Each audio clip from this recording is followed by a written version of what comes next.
hoje. Você tem paciência? Precisa ter.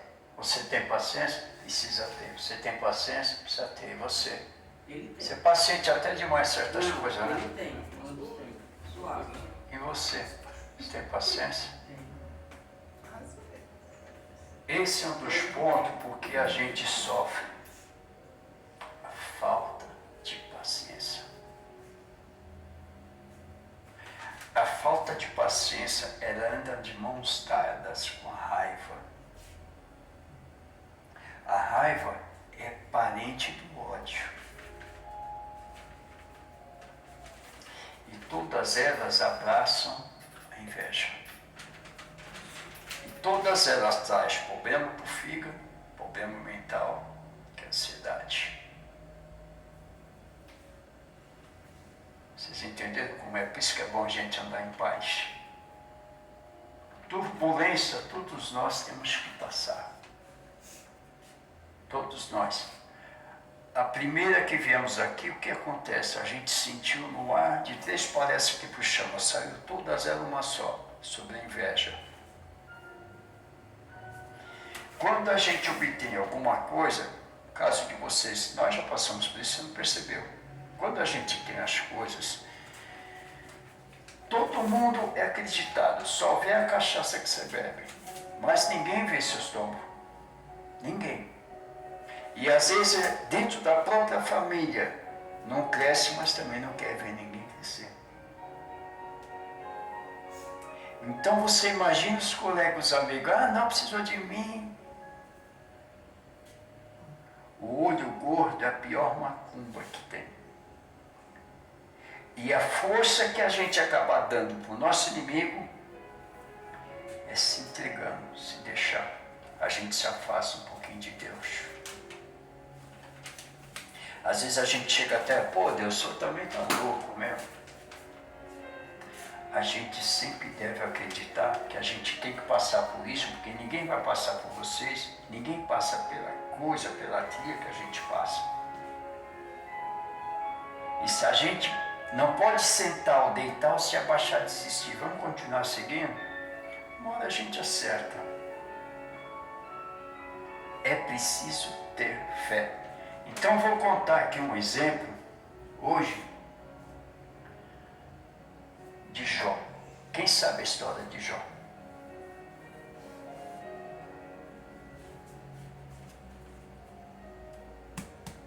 Velho Testamento. Prestem bem atenção no que Jó passou.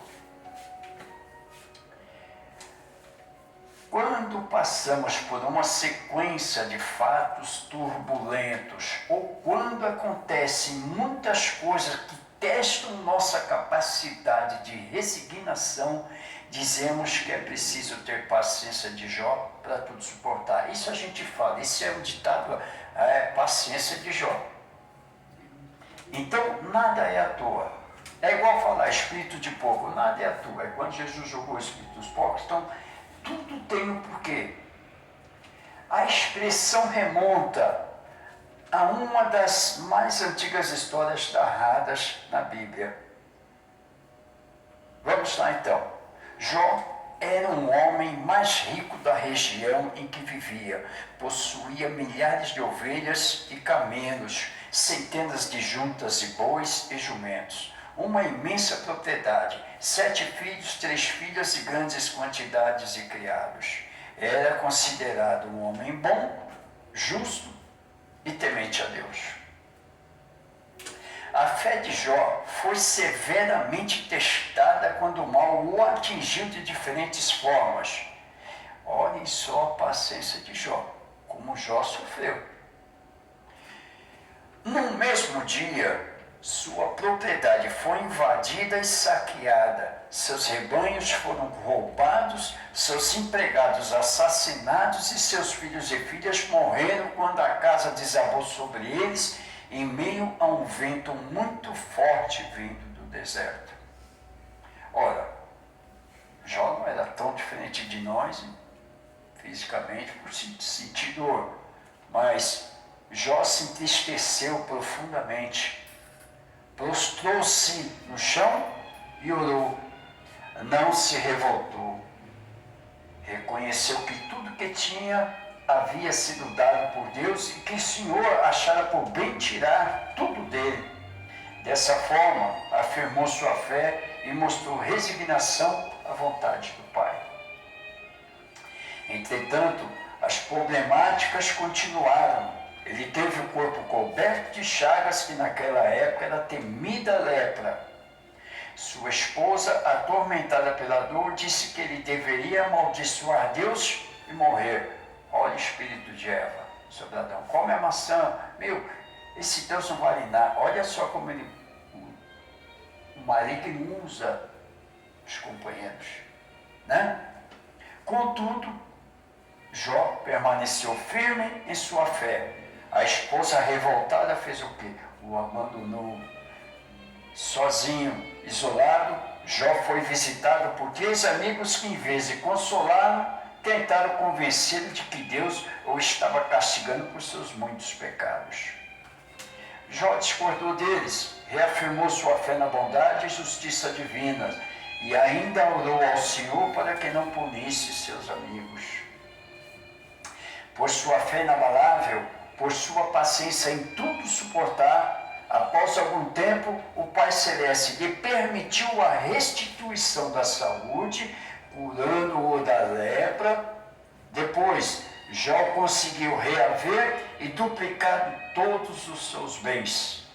Tornou-se a casar e teve 10 filhos, concluindo sua vida anos mais tarde em felicidade. Certo? Costumamos estar de bem com Deus quando a vida nos sorri e tudo corre de acordo com nossas expectativas. Basta um revés para nos desfrutarmos, erguemos os olhos e perguntamos: por que comigo, Senhor? A doutrina espírita nos traz luz sobre as causas dos males que nos afligem. Muitas vezes são reações a ações nossas do passado que se refletem nesta vida. Outras vezes são consequências de más escolhas que fizemos nessa vida mesmo, acreditando que passariam em branco. O Espiritismo também nos elucida que escolhemos antes de reencarnar as provações pelas quais iremos passar. Porém, esquecemos disso e diante das dificuldades questionamos a bondade e a justiça do Pai. As provas que enfrentamos são, na verdade, um bem, pois nos ajudam a cultivar a humildade, a paciência e resignação, preparando-nos para a vida futura.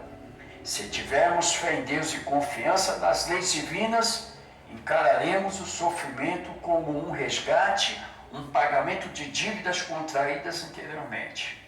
Isso nos permitirá enfrentar os reveses com calma e confiança, superando as provas da vida. Meus irmãos,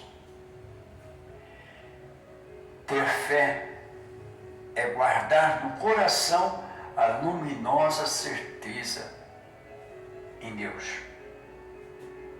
A gente tem muita mania de falar assim: eu entregar na mão de Deus, Ele vai fazer tudo. Nós estamos ensinando Deus como Ele tem que resolver as coisas por nós. Ou você acha que o problema que a gente passa, não, vou entregar na mão de Deus, Deus. Aí Deus olha para você e fala assim: eu já lhe criei e lhe dei o mais precioso bem que nós temos. É a vida. Tudo que Ele nos dá, esse mundo que é tudo para a gente olhar, mas mandou na terra Jesus passar o que a gente passa aqui para nos ensinar o caminho, como a gente tem que fazer as coisas. E a gente ainda continua apanhando, a gente ainda não aprendeu a escolher, a gente ainda não aprendeu a perdoar, e a gente não aprendeu ainda a acreditar em nós mesmos e a gente ter crédito, acreditar na nossa fé. Porque quando a gente tem fé e acredita nela, a fé e acreditando nela é o combustível para todas as nossas conquistas. A gente não pode até metade desistir. A gente tem um sonho, a gente tem até o fim, nem que a gente quebra a cara. Porque mesmo quebrando a cara, a gente, aprendeu. Não é, dona Lúcia? Tem coisas que a gente não pode esquecer o que já passou. Se eu fui por esse caminho e não deu certo, pai, eu vou mudar. Eu vou queimar a cara de novo, por quê? Não é, senhor Anderson? Às vezes a gente erra 2 vezes, ele culpa a Deus, mas... Caramba, você foi lá, você pisou lá, viu que afundou, você vai pisar de novo, por quê? Aí fala, Deus, eu entrego a minha vida. Não é assim. Eu te dei a vida, que é bem precioso. Eu apostei que você tem a capacidade de administrar a sua vida. Eu apostei em você que você um dia ainda vai ser um espírito de luz. E a gente simplesmente fica... Nós, para nascermos aqui, nós brigamos com bilhões e bilhões de espermatozoides. Nós brigamos e brigamos para chegar lá e vingar. A gente já veio brigando. Então a gente é guerreiro. A gente não é coisinha, sabe? Uma coisa que está lá no universo. Nós temos muitos valores. O nosso valor é imenso. Nós temos as coisas que muita gente está sonhando em voltar para cá, até que é a vida. Nós temos vida. E quem tem vida é porque merece, é porque tem que viver. Se passamos por alguma coisa aqui, a gente não sabe por que a gente passa. A gente não sabe. É melhor a gente não querer saber, vamos tocar lá para frente. E a primeira coisa que diz aqui é problema de Jó, os casais. O cara olha para a mulher e fala assim, olha, você não me dá sorte não, eu vou embora. A mulher olha para o homem e fala assim, esse cara, eu vou embora. É a primeira coisa quando vem a crise, vem aquele infernozinho para fazer. Você precisa de mudança. Você vê a mulher de Jó, o espírito de Eva. Você vai ficar com esse Deus, vamos sair daqui, esquece, está vendo o que ele está fazendo com você? Você agora está com lepra, nossa, que nojo. Eu vou embora. Perdeu a fazenda, perdeu tudo que tinha, os empregados, família, perdeu os filhos, tudo, 7 filhos. E ele sempre, não, Deus, eu estou aqui. Não desistiu. A vida deu tudo para ele, multiplicado, e ainda deu uma esposa, e em vez de 7 que ele perdeu, deu 10 filhos. Esses 7 filhos que ele perdeu, voltou para ele. São exemplos que estão lá, e a gente às vezes olha, passa despercebido. Né? São exemplos que estão lá, então a gente tem que tirar isso, puxa vida. Quantos jovens estão aqui na terra e a gente joga pedra para a igreja? Né? Então, é o que faz aqui.